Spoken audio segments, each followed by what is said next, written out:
Hello and welcome back to another episode of You Want to Do What. Today we've got Angus Hardy on. He's the co-founder and CFO at Holibob. Hi, Angus. Hi Daniel, how you doing? Yeah, good mate. You? Yeah, very good, very good. Thanks for having me.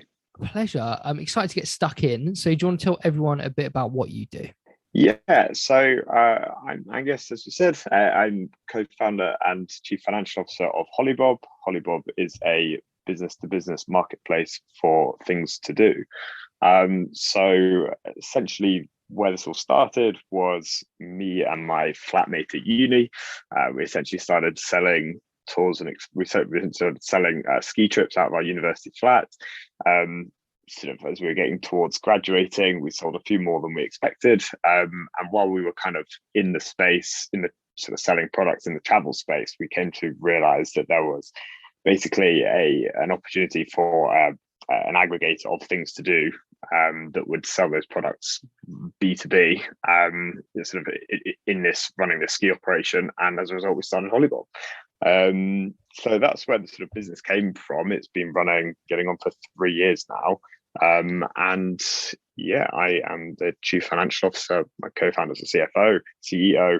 And yeah, we've got a team of about 25 now. We've gone Wow. through three fundraising rounds.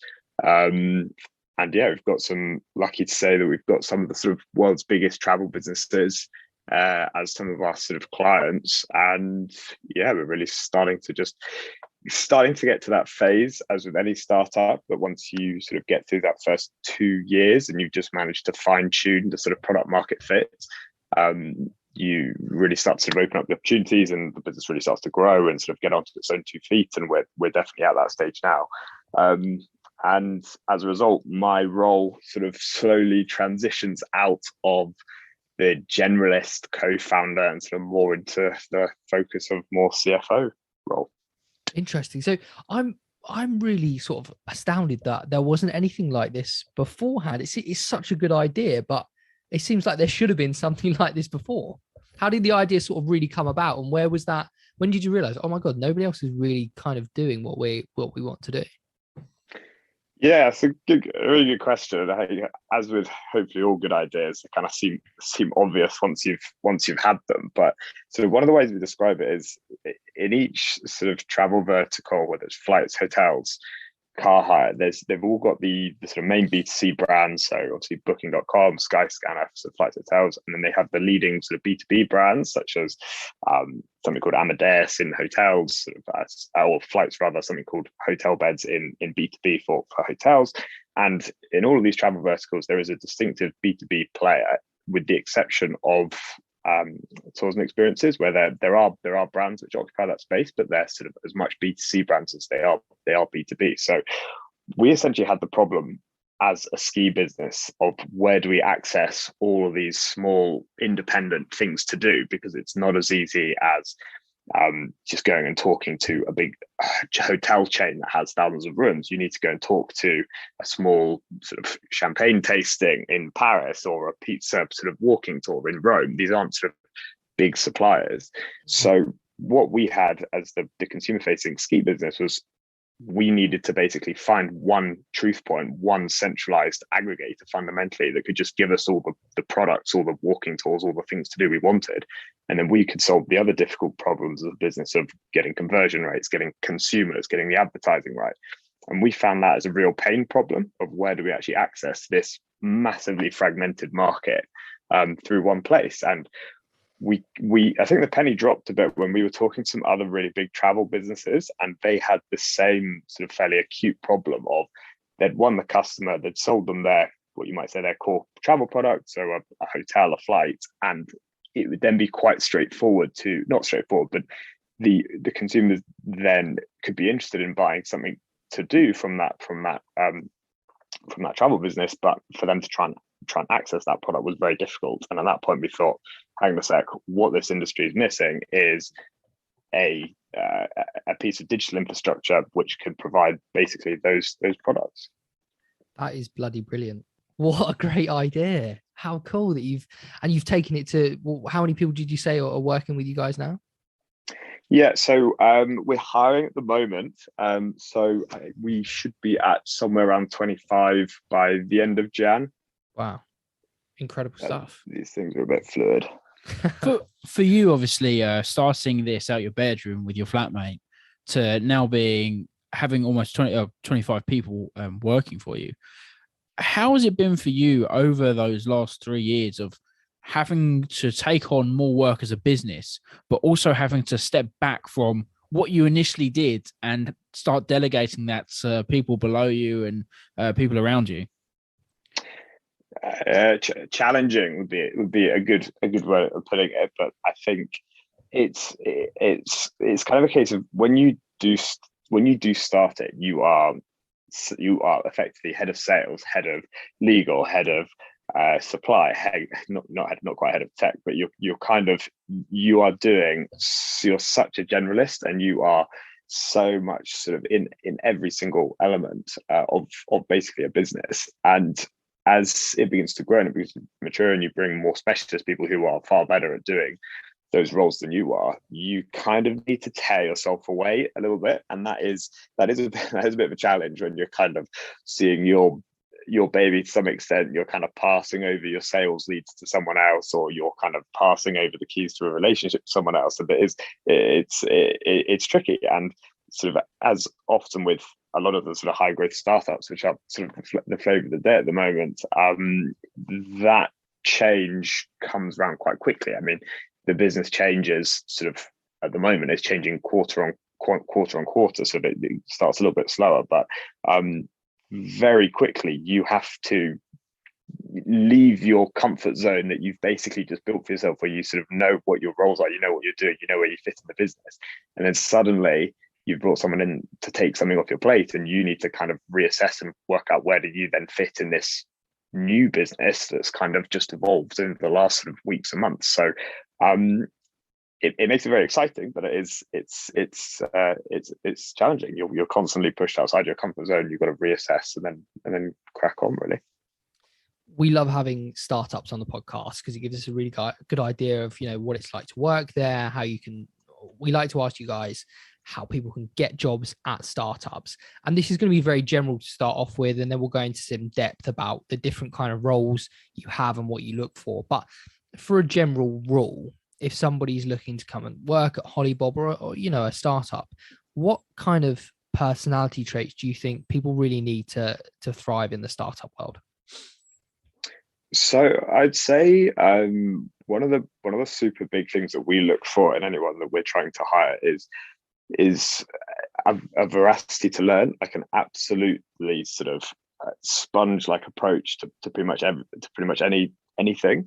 The one thing that you have a massive deficit of in any startup is basically the full suite of skill sets you need to efficiently run a business. You sort of bootstrapping the business. You don't have the resources. You need people to be able to solve problems that they don't necessarily, or certainly approach problems they don't necessarily have the full skill set for. So you have to get up a learning curve, and you have to find sort of innovative ways of solving problems. And sort of part of our interview process was very much saying, sort of, tell us something new that you learned, and maybe someone's learned a new language, or someone took a real interest in something a bit obscure. So I think being a sponge and learning new stuff is pretty much crucial. And then we just need sort of go-getters, as it were. It's sort of in a startup you have I think quite a lot of freedom to chase after opportunities. I mean, us as the senior management team or the fans of the business, we have our ideas as to this is what the business should be doing. But as the business grows and we get more detached from the end consumer, the end supplier, those newer members in Holibob, they have just as good ideas as we do as to what the business should be doing and where we should be taking it. So you've got to have the ability to sort of really see where the business is at the moment and see where it could go, and then be a bit of a self-starter in that this is what we need to do to progress the business to try and get and achieve its vision. So I think those are probably two of the main things: be a sponge, be able to learn, and be a bit of a go-getter, be a self-starter. And being obviously a tech platform as such, how did you find actually going out and getting the product built, and then actually hiring the people in-house to sort of manage and run that, because that is an incredibly difficult area to hire in, isn't it? Yeah, super difficult. And at the moment, it's sort of there's definitely a supply deficit for engineers. And I think I only see that increasing to an extent. So interestingly, myself and my co-founder, neither of us are technical, which has its pros and cons, and is maybe a little bit unusual. But we came up with this concept of Holibob as a piece of technical infrastructure, and it is sort of obviously quite complicated, and we sort of had the view of, should we go and get a small sort of design house to build an MVP, a minimum viable product? You'll sort of start for 10, or do we go out and try and hire a CTO? And we sort of stumbled into meeting our CTO. I actually met him at a networking event by the pizza stand, and we just sort of got chatting to him. And our CTO is a absolute sort of wealth of knowledge in all things tech. He's got an illustrious career behind him where he's done some super interesting stuff with sort of the big bulge bracket banks. And essentially, we just sort of pitched him the idea to a large extent, and just said, look, this is what we want to do. We realize this is complicated. We think we need someone of your caliber on. Do you fancy sort of getting in as part of pretty much the starting team? And we managed to be, I guess, convincing enough that he gave us a bit of his time to begin with. He sort of developed with us the first MVP, as I said, and then from there, if we then started to hire more people and sort of build that team around him and around us. And I think one of the things that was a really good benefit for that is that did mean that we had, from sort of day one, a really, really good quality tech stack and sort of some really Rolls-Royce tech. Yeah, that's how we went about it. So what's your take, and we always ask this question, what's your take on CVs versus kind of online portfolios, whether that be your LinkedIn or when it comes to technical, I think GitHub? What's your take on seeing a paper CV versus actually, this is what I've done, here are some examples, here's practical real world stuff I've done? What's your take on it? Do you prefer a CV or portfolios? Yeah, so I don't get too much in the recruiting of the tech side, certainly in the last sort of 6 months or so. But one interesting observation that I remember someone in our team had was, I know there are some software engineers that will build their own website, and they'll sort of design their own website, or put some, maybe you should describe that as a portfolio. And I think our view has been that if one were to dedicate the adequate amount of time to make your portfolio, your website, if it's just for a hiring purpose, as good as it would take you a very, very, very long time. So then producing something which sort of isn't your best is potentially going to come off sort of not as well as it could do, and then it sort of leads to the question, as well as it worth doing it anyway? So I'd say, in terms of us hiring sort of software engineers, we very much we work off CVs, to be honest. I think we tend to just see if they've got the relevant experience. We've hired, but we're also that isn't the kind of be all and end all. We've hired software engineers sort of straight out of university, and they have been some of our best, to be honest. So we don't really worry too much about that. A lot more, we put a lot more emphasis on the actual interview. Now you're running your own business, what are some of the challenges and struggles that you've had to overcome and deal with that you really were not expecting to have to do at the beginning of this dream? Oh, crikey, that's a big question.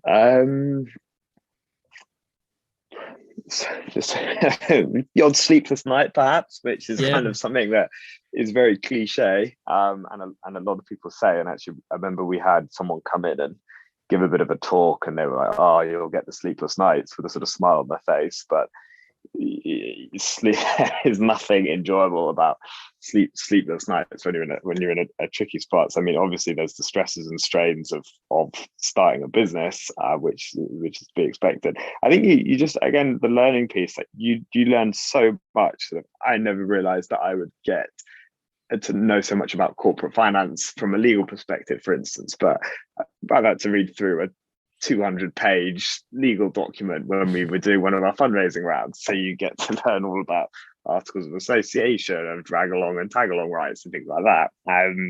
I mean, as part of my role as the CFO, which is where my passion lies, I did economics at uni and I sort of love a spreadsheet.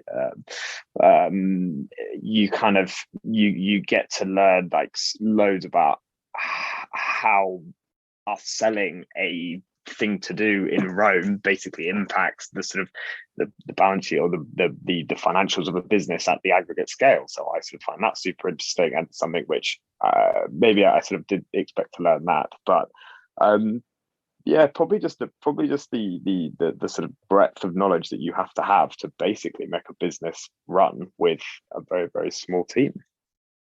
I'm just going back to kind of hiring people and looking at CVs and maybe even interview processes, not thinking about the tech side as much, but maybe some other roles within the business. What are some things that really stand out to yourself and maybe other people that are hiring that make you go, oh, actually, yeah, we need this person in the business? So I sat next to someone at lunch a couple of months ago, and we were at that time looking to hire someone sort of in the commercial team, in the sales team. And I think in a small startup team, you really want people who are kind of going to be sort of a positive energy, who are going to be personal. I think is important, because you need to get on with these people, particularly in a small business, when you're spending quite a lot of time sort of talking to not to hundreds of people, and just someone who's, again, I come back to this go-getter thing. So someone who's going to really pick up challenges and come at them with a positive and can-do attitude. I mean, statistically, the chances of startups succeeding are really slim. Sort of a venture capital business will invest in 10 startups with the expectation that one is going to succeed. So your chances of success are quite slim, and to give you the best chance of being successful, you just need people, I think, that have got optimism, that are real go-getters, that will kind of push water uphill, as we say, who come up with solutions rather than sort of problems of how to do something, will be tenacious in trying to find the solution. I'm lucky to say at Holibob, everyone we have ticks that box. It's a hell of a place to work, and we have some super, super, super bright people that come up against challenges that seem insurmountable at the start, that seem insurmountable for a business of our size, but every time the challenge has been put in front of us, we've managed to solve it. And if we couldn't have done that, we wouldn't be here. And that only really comes from us hiring people that just can sort of kick down doors when it comes to solving problems, and just put everything that they have into it. And yeah, that's all we can ask from anyone, really. Mm. And since starting your business, what's been sort of the biggest positive or maybe biggest opportunity you've actually sat back and gone, oh my God, that's happened? I mean, there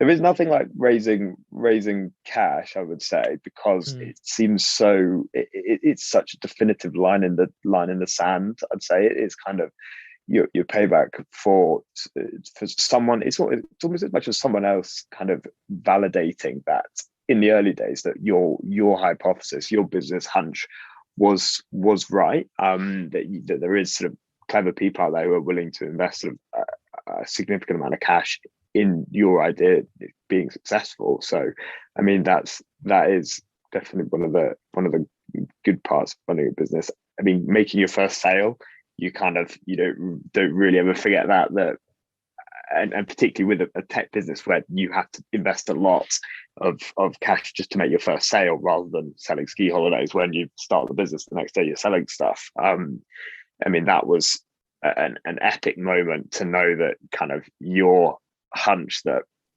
your business idea is going to work actually comes to reality. And then actually the third thing I'd say is just hiring great people. There is so great to sort of have someone new join the team that's kind of brings new energy to the business, that kind of gels well with everyone else, and suddenly they are kind of in the Holibob they are a Hollybobber, as we refer to ourselves, and they are kind of picking up the baton that you've sort of carried so far, and they are sort of taking that forwards. It's definitely one of the best parts about it, I'd say, is when we hiring new people, seeing them or seeing the business perform.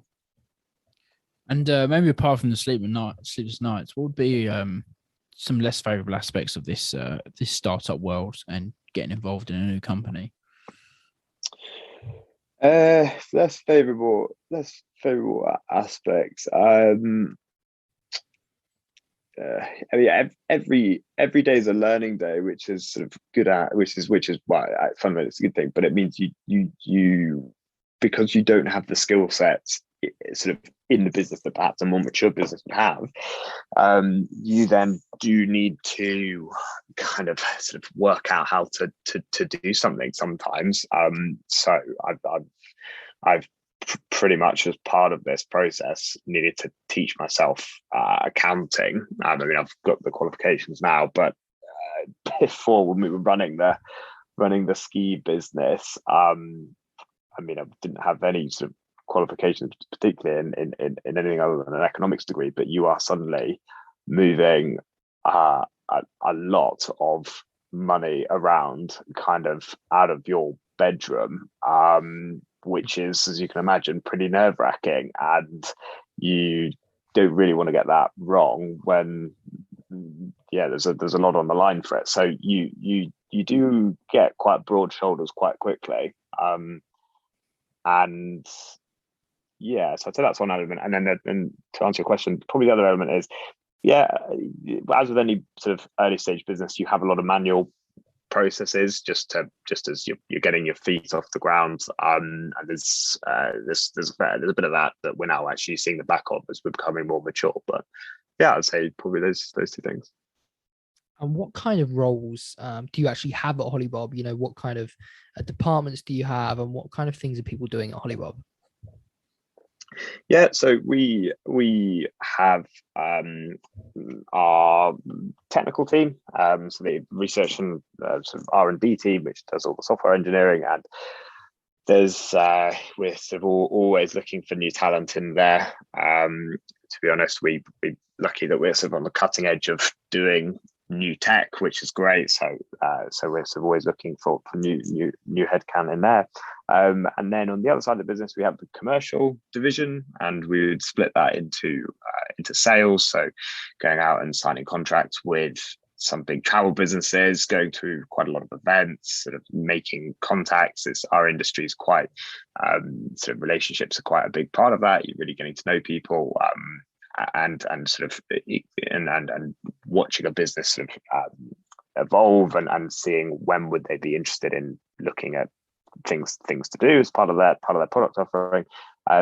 We have the account management side, which is once we have a partner up and live and they are sort of transacting, is right, how do we do some clever stuff with data, so we're making sure the right products in front of the right person at the right time. How do we sort of release a new marketing campaign? How do we really get these tools and experiences in front of the right people? And then finally, we have the supply team, which is really going out there and sourcing these sort of walking tours, wine tasting, and contracting with them. We have part of the structure of Holibob is we use tech to basically aggregate a lot of these things to do. So we have sort of hundreds of thousands of different things to do accessible to us now, and the supply team takes charge of that. And then finally, we have the sort of finance team, which is myself and the rest of the finance team, which is not that big at the moment, but it will probably be growing as the business grows.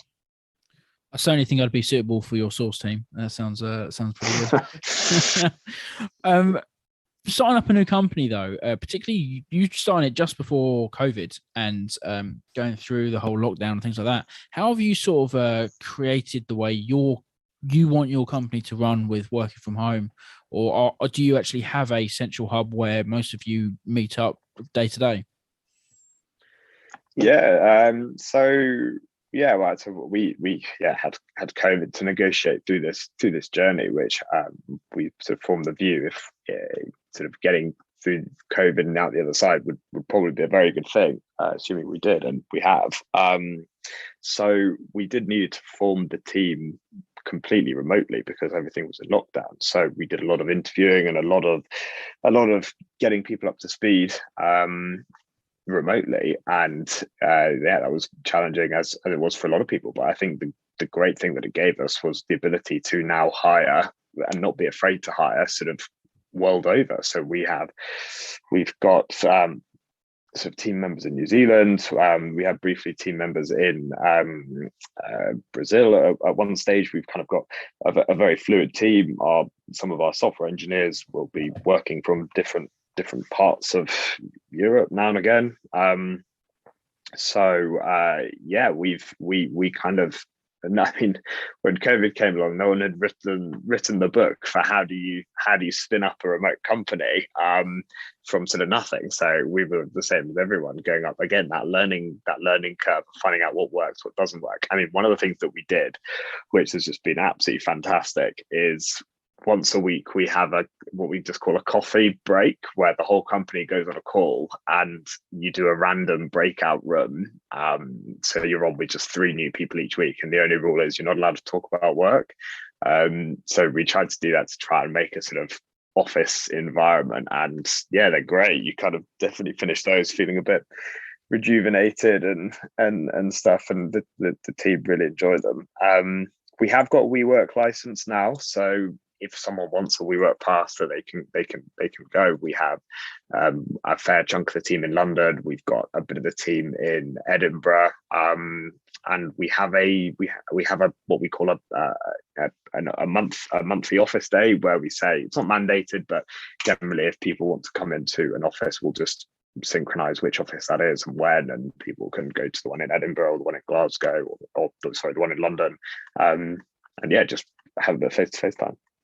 Awesome. That's that sounds like a brilliant way of working, particularly the way things are going. That sounds just quite helpful for everyone. And I'm shocked how many technical companies I'm speaking to. I suppose it shouldn't be too surprising, but obviously you're an English-based company, or British, I assume. But you do hire all over the world, and I'm surprised how many more companies I'm speaking to that are doing that. How do you hire or advertise for jobs that are literally applicable to anyone in the world?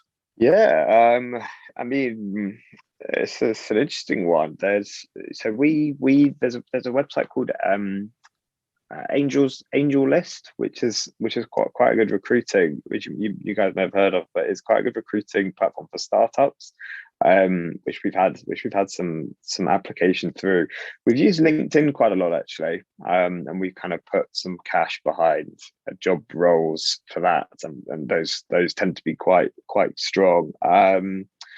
We did actually at one stage get an in-house recruiter in briefly, because we just had that many roles to fill, and sort of getting the first lead generation of CVs and putting ads out and things is quite time intensive. But yeah, it's a case of just sort of casting the net pretty wide with LinkedIn and sort of saying we don't just want people in the UK. We want sort of people sort of further afield from that. We've actually got we had someone worked for us who was Egyptian. They weren't actually working for us from Egypt, but they've been out of in Dublin. But we've got a really sort of wide background of team members at Holibob, which is great, because if you need to be selling things to do to global customers, you want as sort of as global team as possible, really. So it's it's kind of, it hasn't been a massive challenge getting people to apply from outside of Britain, I'd say. And would you still go into this industry knowing everything you know now? Yeah, for sure. I mean, travel industry is like sort of super fun. It's sort of everyone can relate to it. Everyone likes going on holiday. Not many people know this, but leisure travel is, I think, 11% of the world's GDP. It's kind of absolutely vast. Like, sort of everyone in the world seemingly goes on holiday, and it's just something that for those who have a level of disposable income will often sort of spend it on going on holiday. And so it's a huge market, and kind of getting and bringing tech solutions to it, which work, is a super interesting space to be in. And yeah, I think we kind of are coming to this industry with a bit of fresh thinking. I mean, sort of an interesting stat is that some of the biggest travel businesses today that we all heard of, Airbnb, Skyscanner, One Fine Stay, if you know it, Get Your Guide, if you've heard of that, they all started just at the sort of peak of the 2008 recession. So these sort of big macro sort of international events do, certainly in this industry, tend to cultivate the next wave of innovation, the next wave of tech solutions. And we see that same thing happening now with COVID. And there's a lot of businesses out there that are now looking, how do they get more value out of their current consumers? How do they diversify their product offering? Sort of Holibob in its solution of bringing new products to the table for their consumers, and a way of sort of cross-selling those is sort of in the right place at the right time, I'd say. So yeah, no, it's a great industry, and you get to travel a lot when there's not COVID restrictions anyway. Well, thank you so much for your time, Angus. It's been great hearing about Holibob and your career, and I wish you all the best of luck with it all. Thanks, Dan. Thanks, Tom. Thanks very much. Where can people find you and your company and what you're up to? Yeah, for sure. So if you go on LinkedIn and just search Holibob, you can give the company a follow on our LinkedIn channel, if that's what we call it. You can go to our website. We have sort of a careers page, and you can just reach out over the website as well. We are hiring at the moment in a number of areas, and yeah, super interested just to meet anyone who fancies the startup life. Brilliant. Thanks, Angus. Thank you so much. Cheers.